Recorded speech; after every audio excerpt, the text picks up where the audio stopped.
Hello everybody, my name is Aceface. We've got a new event in EVE Online currently called the Capsuleer Day event, and this is for 20 years of EVE Online, the 20th birthday of the game.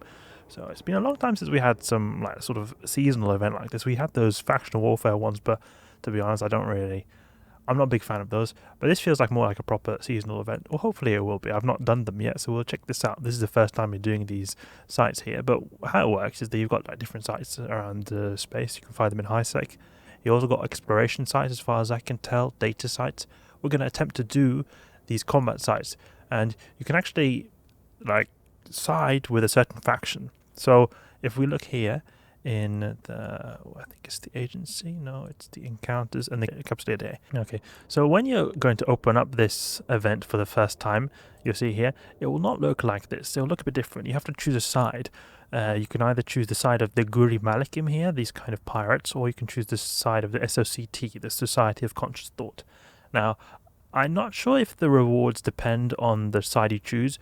Previously, a lot of these events, the rewards you can get here are locked to the side you choose. So certain skins are only available for the other side, and some rewards are available for the other side. I'm not sure what kind of rewards you get for the SOCT. I have sided with the Guri Malakim, and I'm able to get these skins here. You see, these kind of Capsuleer Day skins. I'm not sure what you get on the other side, so let me know in the comments down below. It's probably very useful for other people. It could also be that they're very similar rewards as well. Okay, but you've got here at least the data sites. You can do these data analyzers, but then you've also got these survey expedition sites, which are combat sites. So that's what we're going to do. The biggest ship, or most advanced kind of ship you can encounter in these combat sites are Tech 2 battle cruisers. That's why I'm going with a Nighthawk here, because I think it's a pretty good battle cruiser. There's probably other better ones, but I want to give this a go. I think it's also a pretty cool one. Okay, we'll see if we can have the anomalies. Okay, we do not see the anomalies here. Exploration, combat anomalies. See if we can find any of these. Okay, so this is survey base. That's not all we want to go to, because we are going to go for the SOCT. Since we are working for the Guri Malakim, we want to engage the SOCT. So that's why we're going to engage those people over here. So you can see on the exploration tab in combat anomalies what kind of anomalies are adjacent in the adjacent system. So 1 jump out, 2 jumps out. You can't see here, it's unknown combat anomalies. So that's just a good tip if you're a new player to these kind of events. You can usually, not always, sometimes these are bugged, but you can usually see what kind of anomalies you have, what kind of sites you have. 1 jump out. It's very useful when you're going around. You can just quickly check instead of having to manually go to each system and check. Didn't used to exist. Okay, let's go to Malkallen. This fit is not nothing crazy. It's the main thing is that it's got a Pith X type large shield booster. Otherwise, the rest of these modules are pretty standard. Got Tech 2. It's just made to have a bit of shield boosting, get some application from these 2 modules. Hopefully the application will be enough. If it's not, then well, we'll have to alter the fit slightly. I went in more with the tank, like heavy tank, because I don't know what kind of DPS we can expect in these sites, so that's why I just wanted to play it a bit safe, just in case. Going a bit more on the tank with a big shield booster, getting myself cap stable, and also the multi-spectrum shield hardeners. Okay, let's go to this acceleration gate here. Oh, looks like someone has died here. Okay, there's a lot of small stuff. Okay, so it could be an idea to go for very small or very high application types of weaponry. And let's see, now we've got Scourge Rage. That's not a good idea. Let's go for Caldari Navy. Oh, okay, so we've got some Edencom as well. I don't think it's a good idea to use the drones, though, because we've got some basic drones, these Hornet IIs. It's not going to be a good idea. They're going to get annihilated. See now, got the Pith X type large shield booster. Seems like tank is no issue, really. Probably gets away with a cruiser, actually. A cruiser should be fine.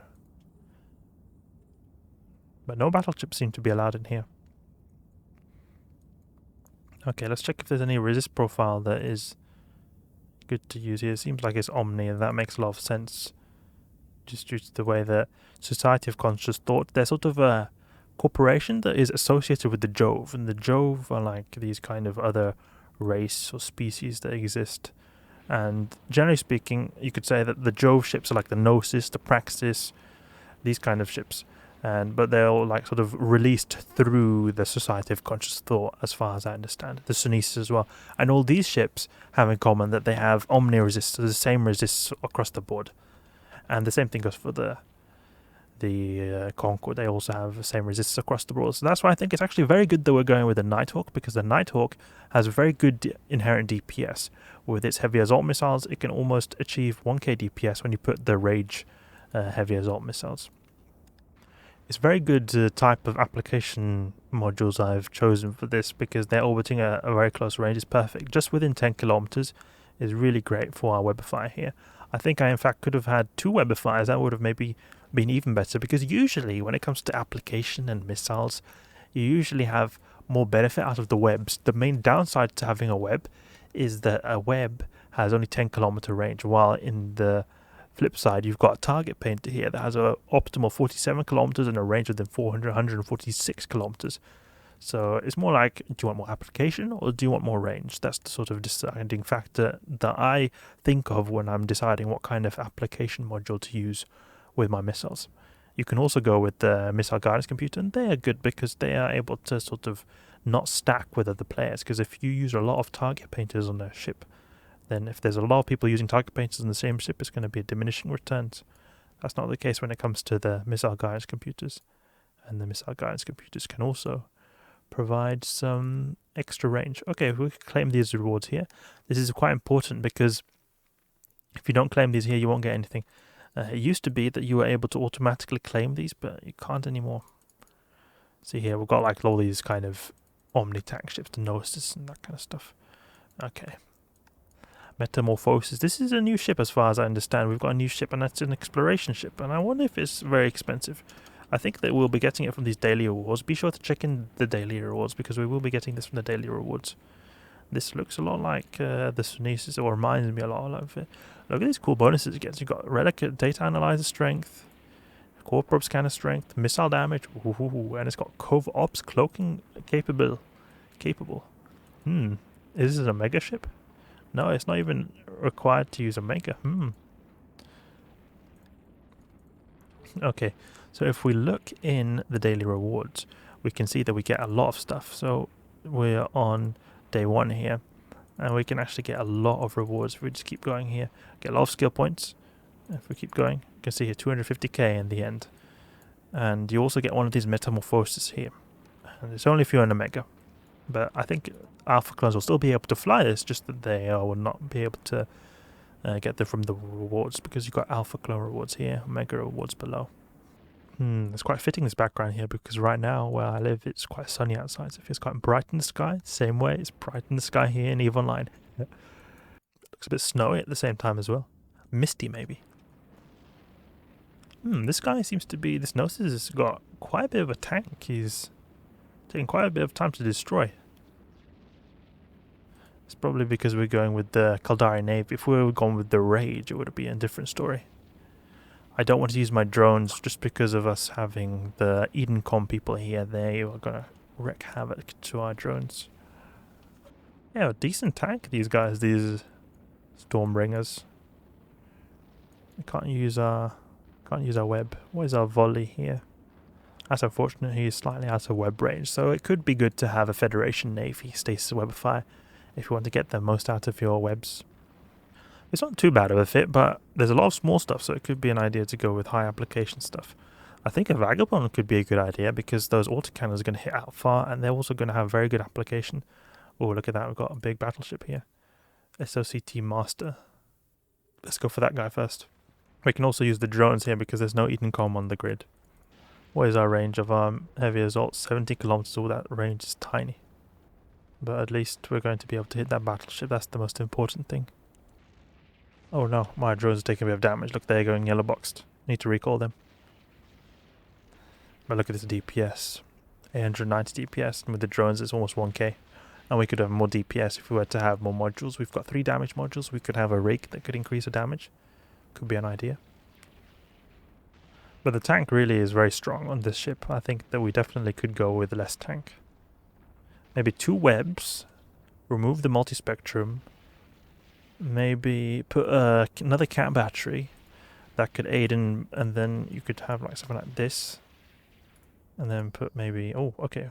There we go. Let's get that wreck there. Must be something special inside. Something like this, then you get more DPS. We got some decent... Oh, whoa. Whoa. Whoa. That's some dank loot. 80 million ISK from one of these sites? Whoa, that's really great. That's totally worth it. Felt like a pretty easy site, and giving that kind of loot is amazing. Whoa. That's really great. I'm very happy about that.